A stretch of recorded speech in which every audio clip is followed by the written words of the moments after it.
Me gusta mucho cuando los cirujanos me invitan a este tipo de conferencias, pero me hizo mucho ruido cuando me pidieron que hablara de lo que yo hago todos los días. Todo lo que van a ver aquí es lo que yo trabajo en mi quirófano, tanto con mis cirujanos bariátricos, generales, plásticos y mis ginecólogos. La anestesia inteligente. Cuando un paciente entra a un quirófano, ustedes saben que van con todo, nos pone su vida en la mano, pero nada más no solo su vida, sino que también nos coloca sus deseos de mejorar, ¿verdad? Sus familiares, todos los pacientes tienen un hijo, o una mamá, o un papá, o un esposo, o una esposa. O sea que no solamente tratamos un paciente, sino que tratamos un grupo de personas que están alrededor de esa persona. Bien. Hoy vamos a hablar de anestesia inteligente. Vamos a monitorizar los pacientes de manera avanzada para la seguridad de él, tanto en cirugía como también en ambulatorio. Los riesgos que ustedes tienen, como siempre, hasta el día de hoy, ¿verdad? Es la hemorragia. Déjenme ponerme los lentes, que yo soy una señora mayor. La hemorragia, el sangrado intraoperatorio, infección del sitio quirúrgico, el tromboembolismo venoso, las complicaciones cardiovasculares, complicaciones respiratorias y la hipotermia. Eso es lo normal, eso es lo que siempre le caemos atrás, es lo que siempre estamos vigilando para que no pase, ¿verdad?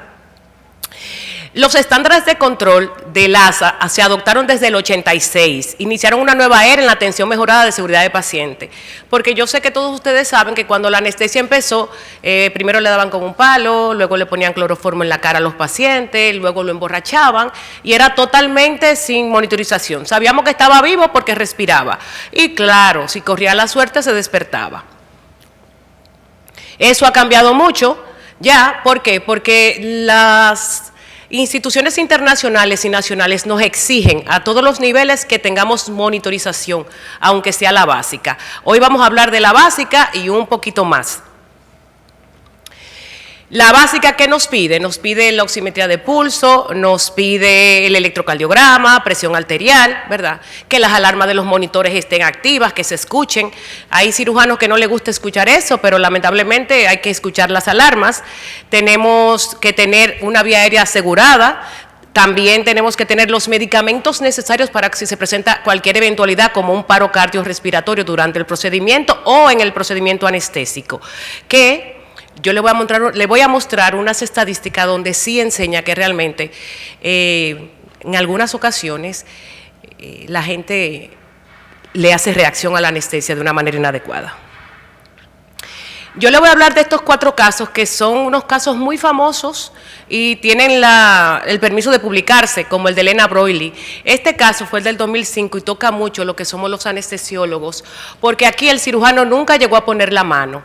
Esta pacientita la llevaron a cirugía para hacerle unas adenoides nasales y en la inducción anestésica no pudieron intubar a la paciente ni ventilarla. La paciente llegó a un otorrino que le pudo hacer una traqueotomía y todos ustedes conocen el tiempo que se lleva una traqueotomía normalmente, ¿verdad? La paciente sobrevivió en ese momento, pero luego a los 2 días la paciente murió. ¿Qué pasó con esta paciente? Era esposa de un piloto de una línea aérea comercial muy famosa. Este señor, cuando ve que le entregan su esposa muerta, dice que ok, no hay problema, él está viudo con 2 niñas chiquitas y que le enseñen los protocolos. ¿Qué pasó? Ahí, esto fue en el Reino Unido. Todo el mundo se queda mirándose de qué habla este hombre. Sí, yo quiero saber dónde están los protocolos. ¿Qué se hizo durante la complicación y por qué mi mujer falleció?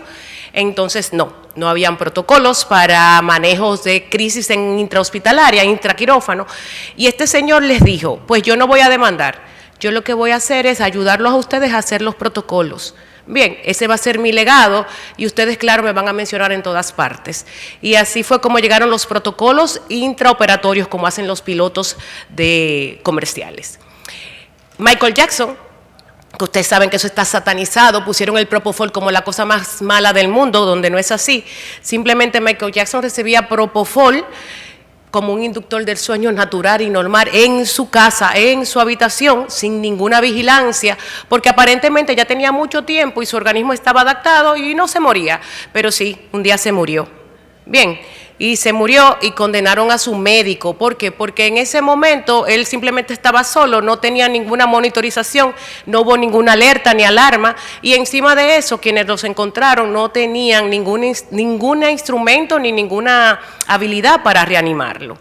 Joanna Rivers, que esta señora también fue ya una de las últimas famosas que murió por poca monitorización, se fue a hacer una endoscopía electiva y el personal no identificó el deterioro de los signos vitales porque tenía el monitor bajito, la oxigenación estaba muy bajita. Hizo una hipoxia, la cual la llevó a muerte. Y cuando estudiaron el cadáver se dieron cuenta que tenía hipoxia cerebral, corazón, todo. O sea, la señora prácticamente se asfixió durante la endoscopía. Y alegan todos los médicos y abogados que con una buena monitorización eso se había evitado en cualquiera de los 3 problemas. Esta diapositiva no es para asustarlos, es simplemente que hay que dar números. Los médicos no nos gusta cuantificar, no nos gusta escribir tampoco. No hacemos ningún reparo, incluso si podemos tener a otro que no escriba, lo hacemos, pero por favor, aunque usemos a otro, vamos a escribir.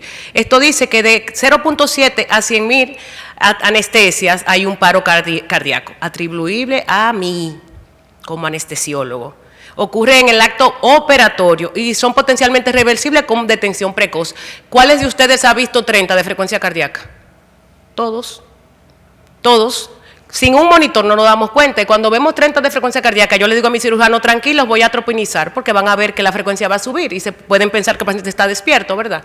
Entonces, eso, tan sencillo como es, 30 de frecuencia cardíaca en un adulto, eso es un paro cardíaco seguro que viene. Lo único que con un monitor nos damos cuenta y son revertibles. El 4% hay mortalidad hospitalaria tras cirugías mayores no cardíacas. Esto no es un dato de nosotros, porque nosotros no escribimos, esto es de Europa.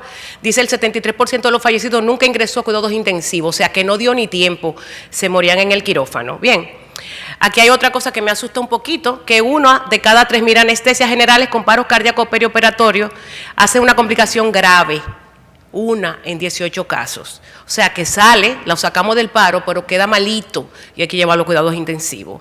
Y la otra, que es de 1 a 100.000 muertes atribuibles solo a la anestesia en pacientes sanos. Ustedes conocen que es el ASA, que no es más que lo que utilizamos los anestesiólogos para medir el riesgo anestésico. Y el ASA dice que sí, que hay gente sana que se muere. Pero es muy difícil cuando sabemos que se murió, porque lamentablemente es estadística y a ese le tocaba, que se murió porque yo soy una descuidada o porque no tengo el monitor o porque simplemente dije dale una mareadita. Y quiero recargarle esto a ustedes cirujanos, señores, los anestesiólogos nos damos mareo. No damos mareo, dejen de decir eso. Todo el acto anestésico es superamente o superiormente riesgoso, sea una sedación sencilla, sea una anestesia general, es riesgoso porque no sabemos cómo ese organismo va a responder en ese momento a esa anestesia, aunque hayamos entrado ese paciente 20 veces a cirugía. Bien, entonces no, los pacientes sanos se mueren y sí, se mueren por anestesia, eso es una verdad que existe. Turismo médico en República Dominicana.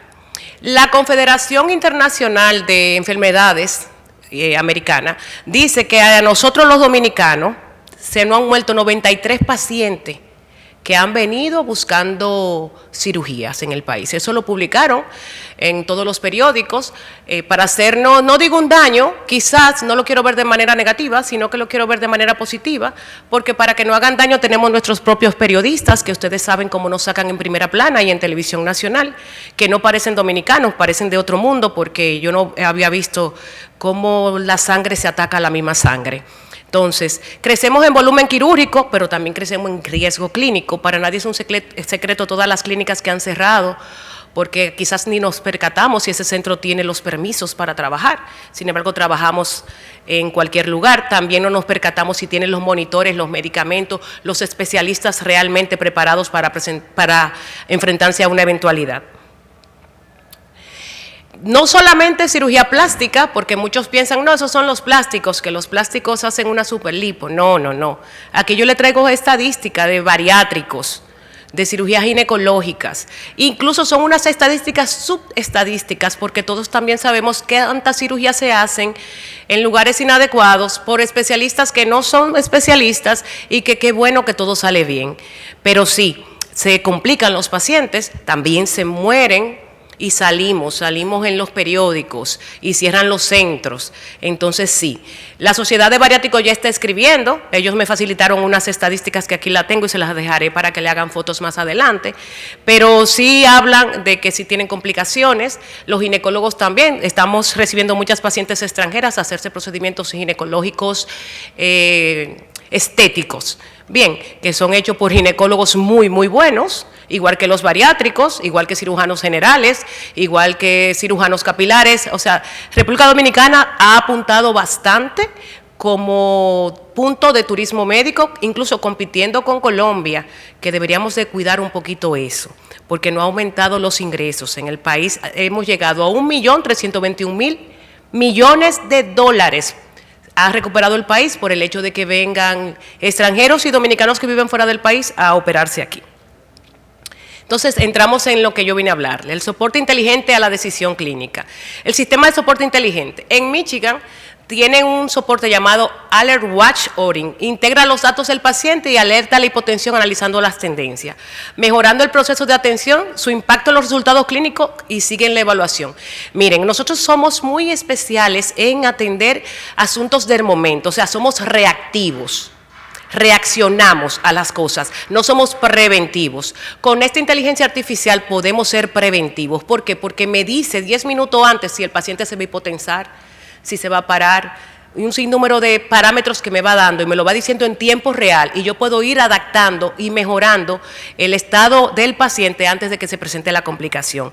Y no cuesta un gran dinero, ni es un dispositivo diferente. Simplemente con los monitores que tenemos le montamos el software y él va haciendo el trabajo. Los avances recientes en la monitoría. Bien, ya todos tenemos uno de estos, que increíblemente muchos lo utilizan solo para ver la hora, recibir llamadas y para hacer ejercicio. No.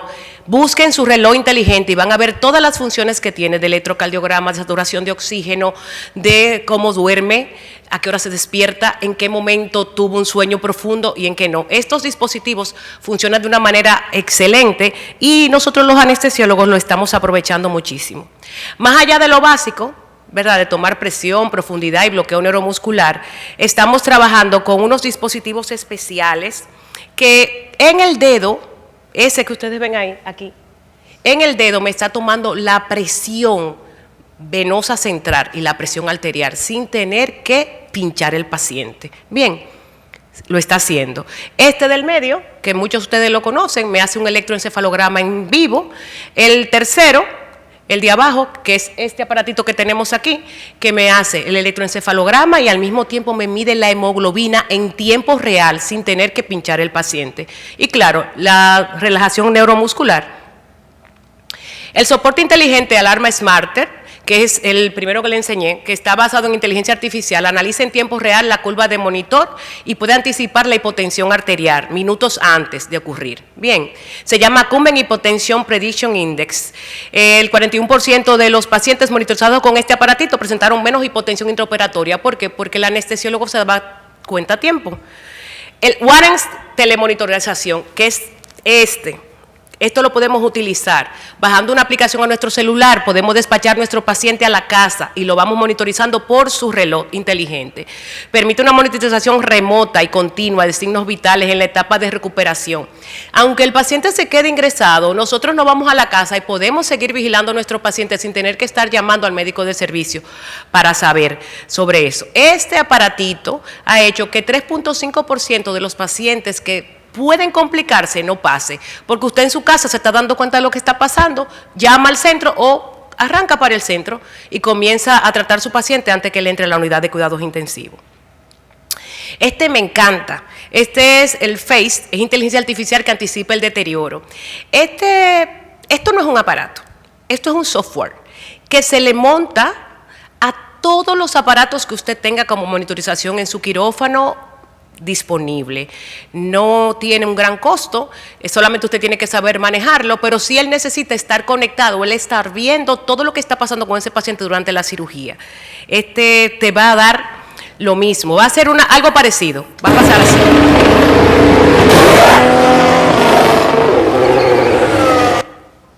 El mismo tiempo que se toman los pits para cambiar las gomas y poner el aceite y el combustible a los carros de la Fórmula 1, este aparatito va a hacer que nosotros también seamos iguales de eficientes. Bien, ¿por qué? Porque va a darnos las alertas antes de que las cosas estén pasando. Falta líquido, ponemos líquido. Vamos a transfundir. Se va a hipotensar, vamos a subir la presión. Tenemos que parar la cirugía, vamos a parar la cirugía. O sea, nos hace activos, no reactivos al problema. Lo último que tenemos en tecnología es el Hemocefa Alpha, que no es más que el primero, pero ahora integrado en todo. En vez de yo tener 3, 4 monitores para un solo, tengo un solo integrado. Es un poquito más caro, lógicamente, pero me hace la vida más fácil. ¿Por qué? Porque nosotros en quirófano, en mi caso, cuando yo voy hablándole de eso a mi jefe, él me dice que no, Brígida, espérate, ¿para qué sirve y cuánto cuesta? Eso es lo que me dice, no me esté hablando de cosas finas, que eso yo no lo entiendo. Entonces, este monitor lo que hace es que concentra todos los signos vitales del paciente y al mismo tiempo me va dando en tiempo real lo que puede estar ocurriendo dentro de ese paciente. La hemoglobina no invasiva, que es una nueva generación, que aquí la trajimos, que se la voy a estar pasando a todos para que se tomen su hemoglobina y se den cuenta de cuánto tienen de hemoglobina realmente, porque es en vivo y no necesita agujas. Esto es un sensor de máximo, el Radical 67, y tiene un porcentaje muy alto de dar lo mismo que le da el aparatito. Cuando yo voy al laboratorio y tomo la muestra, me da los mismos rangos de hemoglobina. La diferencia es que este es en tiempo real y en el momento y no tengo que esperar que el laboratorio me suba la muestra. Y tenemos la anestesia en lazo cerrado, que ajusta las dosis de hipnótico, anestésico y relajante y lo pasa al mismo tiempo a un monitor y el monitor va diciendo cómo debo ir ajustando la anestesia en los pacientes, ¿verdad? ¿Qué hace este tipo de anestesia? No deja o no permite que pase lo que la gente dice por ahí, lo pasaron de anestesia. En mi caso, no lo que lo pasamos de anestesia, sino que le tengo mucho miedo al despertar intraoperatorio, porque eso sí tiene que ser una experiencia muy desagradable y que el paciente salga diciendo hasta la música que escucharon durante la cirugía. La monitorización adecuada ya no es una solución, no es solo una buena práctica, es una solución y exige ética y legal. La ética, como estamos utilizando inteligencia artificial, hay que tener un buen manejo de eso y que sea cerrado, que cada centro tenga sus monitores, ¿verdad? Y sus datos muy bien guardados porque estamos utilizando datos de personas de las cuales están firmando para que sí sea así, pero no podemos hacerlo público. El monitoreo estándar de cuidado, la OMS y la ASA definen el cuidado esperado. Omitir una monitorización es causa penal y ahora nosotros con el nuevo Código Penal que entra en vigencia ahora en agosto, endurece la responsabilidad civil, ¿verdad? Que he visto mucho miedo por ahí, muchos abogados hablando, muchas reuniones de médicos pensando que somos ladrones o asesinos, pero realmente si nosotros hacemos las cosas bien hechas no hay que tenerle miedo al Código Penal nuevo, pero si podemos enfrentarlo lo enfrentamos, pero no hay que tener miedo. Bien, ¿esta tecnología mejora los resultados? Sí. Sí lo mejora. ¿Por qué? Porque es en tiempo real, lo estoy viendo en el momento. ¿Qué consigo con esto? ¿O transfundo a tiempo o no transfundo? Ustedes saben que tenemos un monitor muy bueno que es el ojo, yo creo, yo pienso, yo veo. No, doctora, no necesita transfusión porque y le bajan aquí. Eso es impresionante, eso yo lo veo desde los tiempos de mi abuela Brígida, que le bajaba ahí para ver si uno tenía anemia o tenía parásito. No sé cómo lo hacía, pero casi lo pegaban. Pero no necesitamos hacer eso, sino porque este aparatito nos ayuda en el instante. ¿Cómo lo hace? Ustedes todos saben que tenemos el monitor de oxígeno, ¿verdad? Solo nos mide el oxígeno, 99, 97, 70, 40, solo el oxígeno, una luz. Este no, este tiene un haz de luz, un arco iris, que nos dice varias cosas. La saturación de oxígeno periférica, lógicamente, mide el porcentaje de hemoglobina oxigenada en sangre mediante pulsoximetría, la frecuencia cardíaca, igual que el oxímetro normal que usamos, ¿verdad? Pero tiene un truco, también me mide la PIP, que es el índice de perfusión, del paciente. La PVI, la variabilidad de la perfusión, que puede ayudarnos a la respuesta de fluido. O sea, voy a saber, ¿necesito más líquido? No, necesito restringir líquido. Mido el RRP, que es la frecuencia respiratoria por plastimografía. O sea, que esto me está diciendo también cuántas veces está respirando el paciente, que no solamente depende de los electrodos. Bien, el ORIS, que es uno de los que más me gusta, es el índice de reserva de oxígeno. Anticipa una posible desaturación. Ustedes saben que en el monitor nosotros vemos 99% de oxígeno, ¿verdad? 98, 97. El ORIS no mide eso. El ORIS mide qué cantidad de oxígeno hay en sangre en total. Va de 0 a 1. Cuando yo tengo más de 1, tengo demasiado oxígeno. Y yo puedo con esta luz poder decir, no necesita 3 litros por minuto, es un solo litro, porque todos sabemos que el oxígeno en exceso es dañino. Bien, pero también al mismo tiempo me dice, está saturando 99, pero está en 0 el ORIS, se va a desaturar. Entonces me ayuda rápidamente a colocar la máscara, a comenzar a ventilar a ese paciente, porque aunque el monitor dice que está en 99, realmente sus reservas no son así. Me mide la methemoglobina. Esta hemoglobina la vemos mucho cuando no tenemos un buen transporte de oxígeno y en algunas enfermedades también, y cuando tenemos intoxicación por anestésico local. La calvocihemoglobina la podemos medir con cuando el paciente es fumador y lo niega, porque todos los pacientes mienten. No, yo no fumo. Le pone el monitor, comienza a toser, y le pone el monitor y dice, ¿por qué tose tanto? Hidrocortisona, dexametasona, y resulta que tiene la calvocihemoglobina altísima y es porque el paciente es fumador. La frecuencia respiratoria acústica, que es el sensor acústico cervical, se puede colocar, y el contenido total de oxígeno transportado en sangre.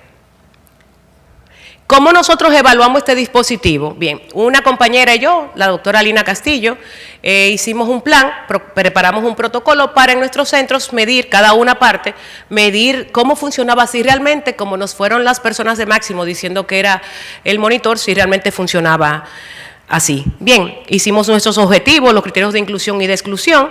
En este procedimiento, como nosotros trabajamos en un centro de bariátrica y cirugía plástica, los pacientes eran mayores de 18 años, no tuvimos ningún menor de edad, aunque sí funciona para menores de edad perfectamente, igual. Y solo entramos los pacientes que calificaban, los que iban a hacer cirugías sangrantes y que tuvieran más de 12 de hemoglobina. Los resultados que observamos en el quirófano, la experiencia preliminar fueron 30 pacientes, nos correlacionó. La hemoglobina que nos daba tanto en el prequirúrgico, en el transquirúrgico, en el postquirúrgico, la evaluamos con el laboratorio y tuvimos una variación de 0.1 a 0.2. Algunos pacientes me salían en 10.3 en el laboratorio y con el aparatito me daba 10. O sea que estaba muy cercano a lo que estaba midiéndome el aparato.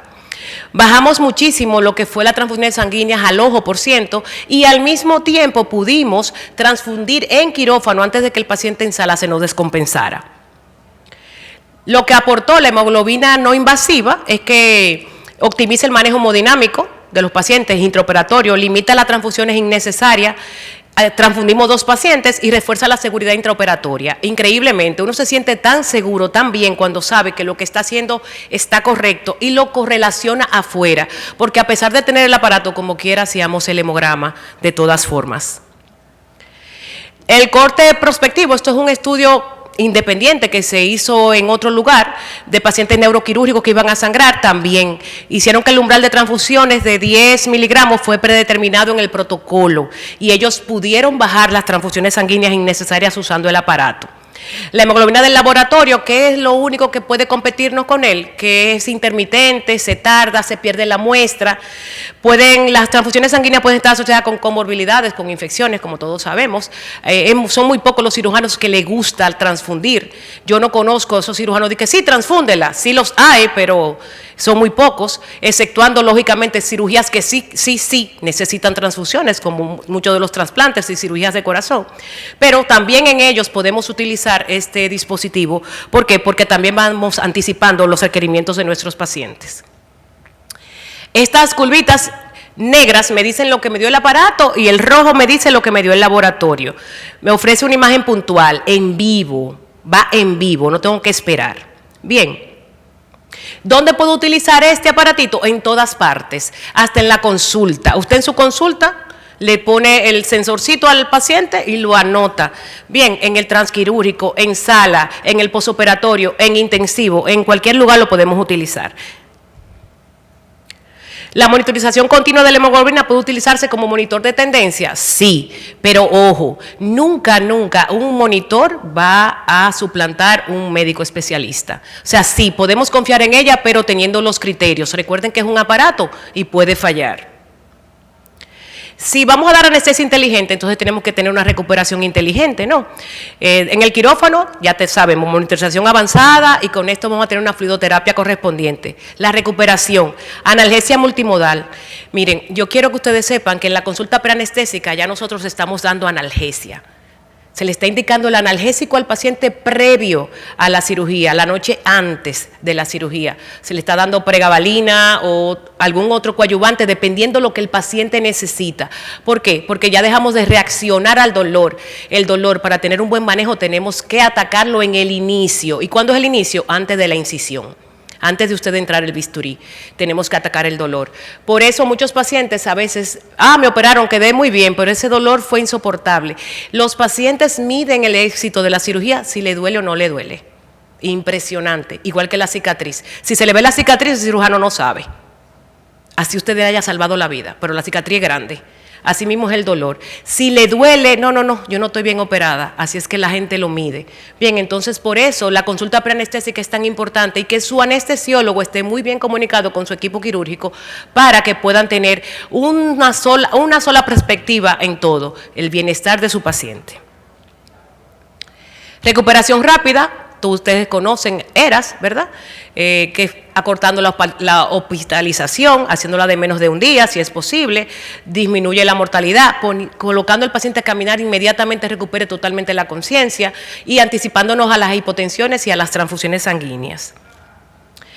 En las conclusiones, si ustedes se fijan en el aparatito, en este, que es el que yo tengo, que es mío, que lo tengo en el centro donde trabajo, si se fijan, el cerebro está en rojo, ¿verdad? El pulmón está azul, todo lo demás es una clase que tengo que darle aparte para poder aprenderla, pero ahí me dice que está despierto el paciente y que sí, que el pulmón está ventilado. Muy bien, parámetro óptimo, la vigilancia continua del algoritmo avanza, puede favorecer una alta temprana porque el paciente está totalmente despierto, pero yo quiero que miren esta otra. Miren ese cerebro, gris y con amarillas. Si se fijan, si lo buscan muy atrás, si lo buscan, ven un 8.5 en la imagen. Eso es 8.5 de hemoglobina al terminar la cirugía que tenía el paciente. ¿Qué significa eso? Que el paciente, aunque estaba saturando 99%, mírenlo ahí, tenía 8.5 de hemoglobina, que ese cerebro no se estaba oxigenando adecuadamente. Y lo confirmamos tomándole una muestra y mandándolo al laboratorio y tuvimos que transfundirlo, ese paciente. Quiero que miren este video un poquito con determinación. Súbamelo un poquito, por favor. Súbamelo un poquito. En este video yo quiero que vean lo que somos. Somos un equipo, ¿verdad? Pero tenemos un equipo en contra. Nosotros como equipo somos los anestesiólogos, los cirujanos, el instrumentista, enfermería, el centro médico. Ese es el equipo, nuestra casa, nosotros. Pero ahora tenemos un equipo en contra, que es el escrutinio a las complicaciones, los familiares del paciente, los abogados, otros colegas, los opinadores. Porque ustedes se fijan, nunca nos demanda el paciente ni el familiar cercano. Siempre es un vecino, un opinador o un abogado que anda buscando las cosas. Entonces yo quiero que este videíto le quede en la memoria. ¿Alguien ha estado en el ejército? Sí. Luché a tus órdenes en Pindobar. ¿Pueden ayudarme? Lo que venga de allá, cualquier cosa, podremos superarlo si trabajamos todos juntos.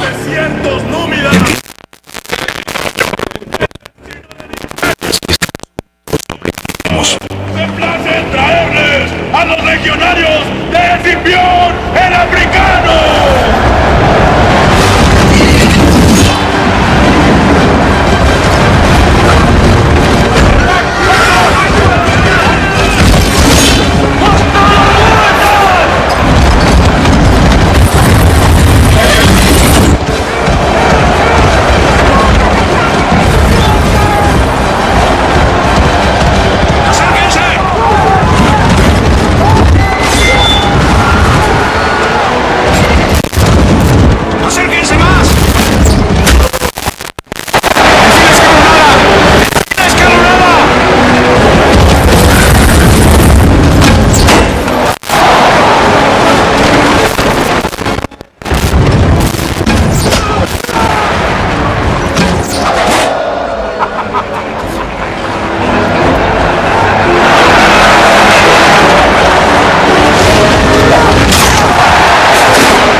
violento, ¿verdad?